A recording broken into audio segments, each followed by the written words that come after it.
जीते रहिए मोहतरम दोस्तों। उर्दू ग्रामर के एक बेहतरीन उन्वान अलिफ के साथ हाजिर खिदमत है। इस लफ्ज की अगर मैं तारीफ बयान करना चाहूं तो इसकी तारीफ कुछ इस तरह बनती है कि अरबी जबान, फारसी जबान और उर्दू जबान का सबसे पहला हुरूफ तहज्जी जो है, इस चीज को उर्दू ग्रामर की इस्तिलाह में अलिफ कहकर पुकारा जाता है।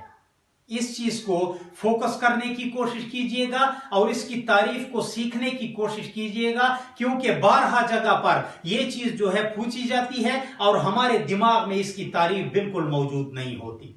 अरबी जबान, फारसी जबान और उर्दू जबान का सबसे पहला हुरूफ तहज्जी जो है उसे अलिफ कहा जाता है। अलिफ की अगर मैं अकसाम की बात करना चाहूं तो उर्दू ग्रामर में इस लफ्ज की जो है दो अकसाम मौजूद हैं। एक अलिफ को अलिफ ममदूदा कहकर पुकारा जाता है और दूसरे अलिफ को अलिफ मकसूरा कहकर पुकारा जाता है। इस ममदूदा के लफ्ज को अगर डिक्शनरी के हवाले किया जाए तो डिक्शनरी वहां पर हमें कुछ इस तरह मानी फराहम करती है कि वो अलिफ जो खींचकर भी पढ़ा जाए और उस पर मद भी मौजूद हो, वो अलिफ जिसे खींचकर भी पढ़ा जाए और उस पर मद भी मौजूद हो। तो यहां पर इस मद से मुराद यह है कि यहां पर मैंने अलिफ लिखा हुआ है, अलिफ के ऊपर यह अलामत जो मैंने डाली हुई है, इसी अलामत को उर्दू ग्रामर की इस्तिलाह में मद कहकर पुकारा जाता है। तो ममदूदा के असल मानी ये हैं कि वो अलिफ जिसे खींचकर भी पढ़ा जाए और उसके ऊपर यह मद की अलामत भी मौजूद हो। इसकी तारीफ भी बिल्कुल इसी तरह बनती है, इसलिए हमने इसके मानी सीखने हैं। तो इसका मतलब यह है कि हम इसकी तारीफ भी सीख चुके हैं। जिस अलिफ पर मद की अलामत हो और उसे खूब खींचकर भी पढ़ा जाए, उर्दू में अलिफ ममदूदा दो अलिफ के बराबर होता है। यहां पर एक दूसरी बात आ रही है कि अलिफ ममदूदा जो है वो दो अलिफ के बराबर होता है, यानी कि पहला अलिफ ये और अदायगी में ये दूसरा अलिफ भी इसके साथ पढ़ना पड़ता है। मिसाल के तौर पर यहां पर एक लफ्ज में लिख रहा हूं आम, तो इस अलिफ को आपने थोड़ा सा लंबा करना है तो आप अगर महसूस करेंगे तो आपकी अदायगी जो है वो दो अलिफ की होगी। आम थोड़ा सा लंबा किया जाता है इसको। तो इसी चीज को जो है उर्दू ग्रामर की इस्तिलाह में अलिफ ममदूदा कहकर पुकारा जाता है। इसकी तारीफ को एक मर्तबा फिर देखते हैं। जिस अलिफ पर मद की अलामत हो और उसे खूब खींचकर भी पढ़ा जाए, इस चीज को जो है उर्दू ग्रामर की इस्तिलाह में अलिफ ममदूदा कहा जाता है और ये अलिफ जो है ये दो अलिफ के बराबर होता है। इसकी मिसालों की तरफ आपको मैं ले जाना चाहूंगा।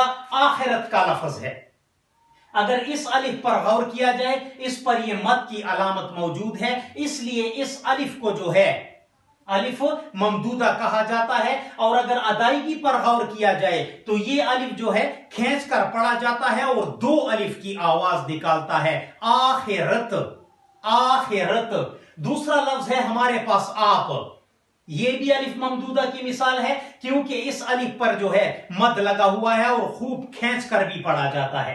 आज का लफ्ज है, ये भी अलिफ ममदूदा की मिसाल है। और आराम का लफ्ज है, आराम, थोड़ा सा लंबा करना है इसको, इस अलिफ को थोड़ा सा खींचा जाता है और सबसे बड़ी निशानी इस अलिफ पे जो है मद की अलामत मौजूद होती है। तो वो अलिफ जिसे खींचकर भी पढ़ा जाए और उस पर मद की अलामत भी मौजूद हो, इस तरह के अलिफ को उर्दू ग्रामर की इस्तिलाह में अलिफ ममदूदा कहकर पुकारा जाता है।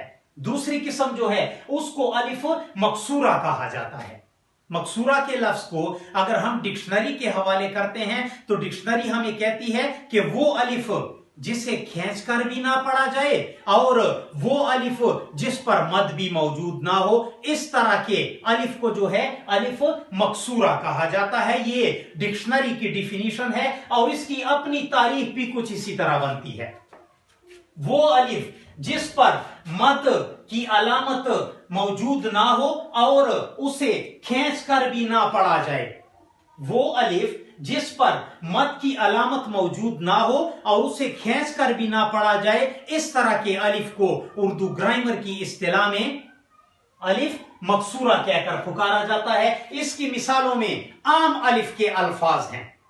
अंजुम का लफ्ज जो है आम अलिफ लगा हुआ है, अगर इसी लफ्ज पर मद लगा होता या मद लगी होती तो ये जो है अलिफ ममदूदा के जुमरे में चला जाता, क्योंकि अंजुम के लफ्ज पर अलिफ पर मद मौजूद नहीं है, इसलिए इस लफ्ज को या इस अलिफ को अलिफ मकसूरा कहा जाता है।